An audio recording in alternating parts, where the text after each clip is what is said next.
காஞ்சி காமாட்சி தேவியோட மூக பஞ்சசதி. ஜெய ஜெய சங்கர ஹர ஹர சங்கர. ஸ்ரீ மகா பெரியவா சரணம். மூக பஞ்சசதி பாதாரவிந்த சதகம். ஸ்லோகங்கள் 41 to 60.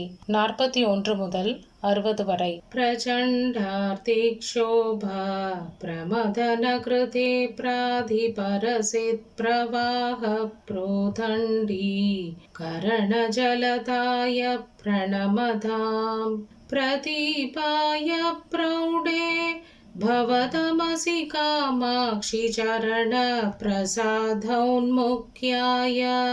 स्पृहयति जनोऽयं जननि ते मरुद्भिः संसेव्या सततमपि साञ्जल्यरहिता सदारुण्यं यान्ति परिणति दरिद्राण सुषमा गुणोत्कर्षान् मञ्जीरजकलकलैदर्जनपटुः प्रवालं कामाक्ष्या परिहसति पादाब्जयुगली जगद्रक्षा दक्षा जलजरुचिशिक्षा पडुधरा सुरैर्नम्या रम्या सततमपि गम्या पुतजनैः त्वयि लीलालोला श्रुतिषु सुरबालातिमुकुटितटी सीमाधामा तव जननि कामाक्षि पदयो गिरां धूरौ चोरौ जटिमतिमिराणां कृतजगत्परित्राणौ शोणौ मुनिहृदयलीलैकनिपुणौ नगैस्मेरौ सारौ निगमवचसां खण्डितभवग्रहोन्मादौ पादौ तव जननि कामाक्षि कलये अविश्रान्तं भङ्गं यदपि कलयन्यावगमयं निरस्यन् कामाक्षि प्रणमनजुषां भङ्गमखिलं दुलाकोटिद्वन्द्वं तततपि च कच्चन्नधुलतां गिरां मार्गं पादो गिरिवरसुधे लङ्कयति ते प्रवालं सव्रीडं विपिनविवरे वे भयति वा स्फुरल्लीलं भाला तपमधिकभालं ततति या रुचिं शान्त्यां वन्त्यां विरचयति या वर्तयतु सा शिवं मे कामाक्ष्याः पदनलिनपाडल्यलहरी किरञ्ज्योत्स्नारीतिं नखमुखरुचाहं समनसा विधन्वानप्रीतिं विकचतरुणाम्बोरुहरुचि प्रकाशश्रीपादः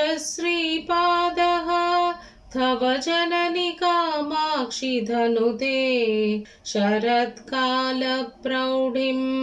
शशिशकलचूडप्रियतमे नखाङ्गुरस्मेरत्विधि विमलगङ्गां पसिसुगं कृतस्नानं ज्ञानाम् अमृतममलम् आस्वाद्य नियतम् उदञ्जन्मञ्जीर स्फुरणमणिदीपे मम मनोज्ञे कामाक्ष्याः चरणमणिहर्म्ये विहरतां भवाम्बोधौ नौकां जटिमविपिने भावकशिकाम् अमर्त्येन्द्रादीनाम् अधिमुकुटमुत्तं सगलिकां जगत्तापे ज्योत्स्नां कृतकवचपञ्जरपुटे सुखस्त्रीं कामाक्ष्याः मनसि कलये पादयुगलीं परात्मप्रागाश्य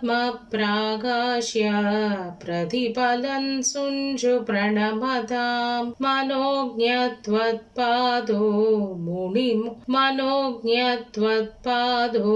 मणिमुकुरमुद्रां कलयते यदीयां कामाक्षी प्रकृतिमशृणा चोदकदशां विधातुं चे चेष्टन्ते बलरिपुवधूडिकचपरा अविश्रान्तं तिष्ठन् अकृतकवचकन्धरपुटीकुटीरान्तः प्रौढं नगरुचिसटालीं प्रकटयन् प्रचण्डं खण्डत्वं नयतु मम कामाक्षि तरसा तमोवेदण्डेन्द्रं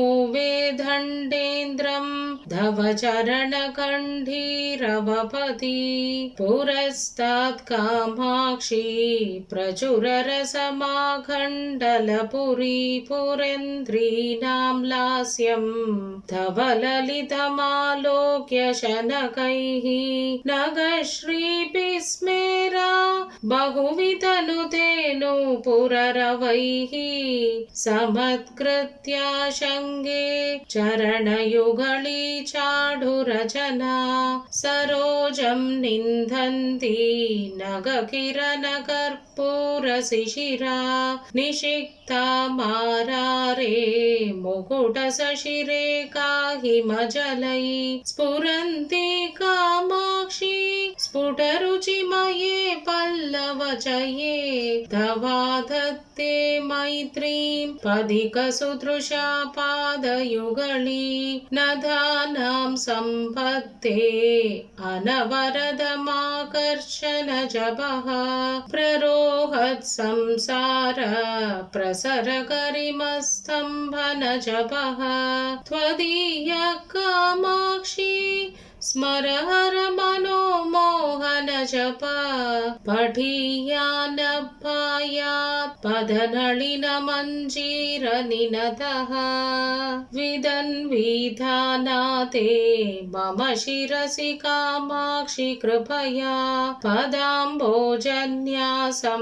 पशुपरिभृढप्राणदयिते पिबन्तो यन्मुद्रां प्रकटमुपकम्बा परिसरं दृशानानध्यन्ते नलिनभवनारायणमुखा प्रणामोद्यद्बृन्दारकमुकुटमन्दारकलिका विलोलल्लोलम्भ प्रखरमयधूमप्रचुरिमा प्रदीप्तपादाब्ज द्वितिविदति पाडल्यलहरी कृशानुकामाक्ष्या मम दहतु संसारविपिनं वलक्षश्रीरुक्षाधिपशिशुसदृशैतवनकैः चिकृक्षुक्तक्षत्वं सरसिरुहपिक्षुत्वकरणे क्षणान्मे कामाक्षी शपितभवसंशोभगरिमा वचो वैचक्षण्यं चरणयुगली पक्ष्मलयतां समन्तात् कामाक्षी शततिमिरसन्तानसुभगान् अनन्दाभिर्पापी दिनमनुदिकन्तान् विरचयन् अहन्तायाहन्ता मम जडिमदन्तावलहरी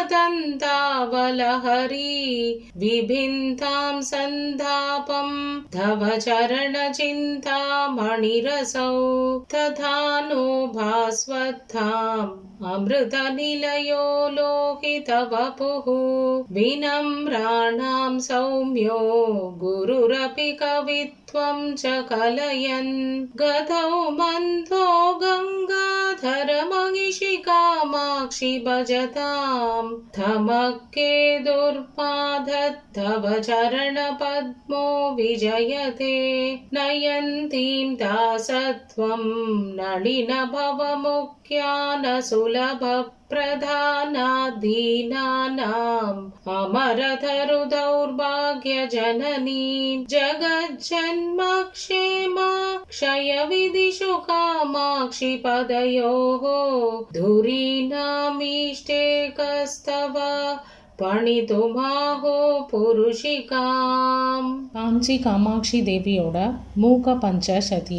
ஜெய ஜெய சங்கர ஹர ஹர சங்கர. ஸ்ரீ மகா பெரியவா சரணம். மூக பஞ்சசதி பாதாரவிந்த சதகம். ஸ்லோகங்கள் 41 to 60, 41 முதல் 60 வரை.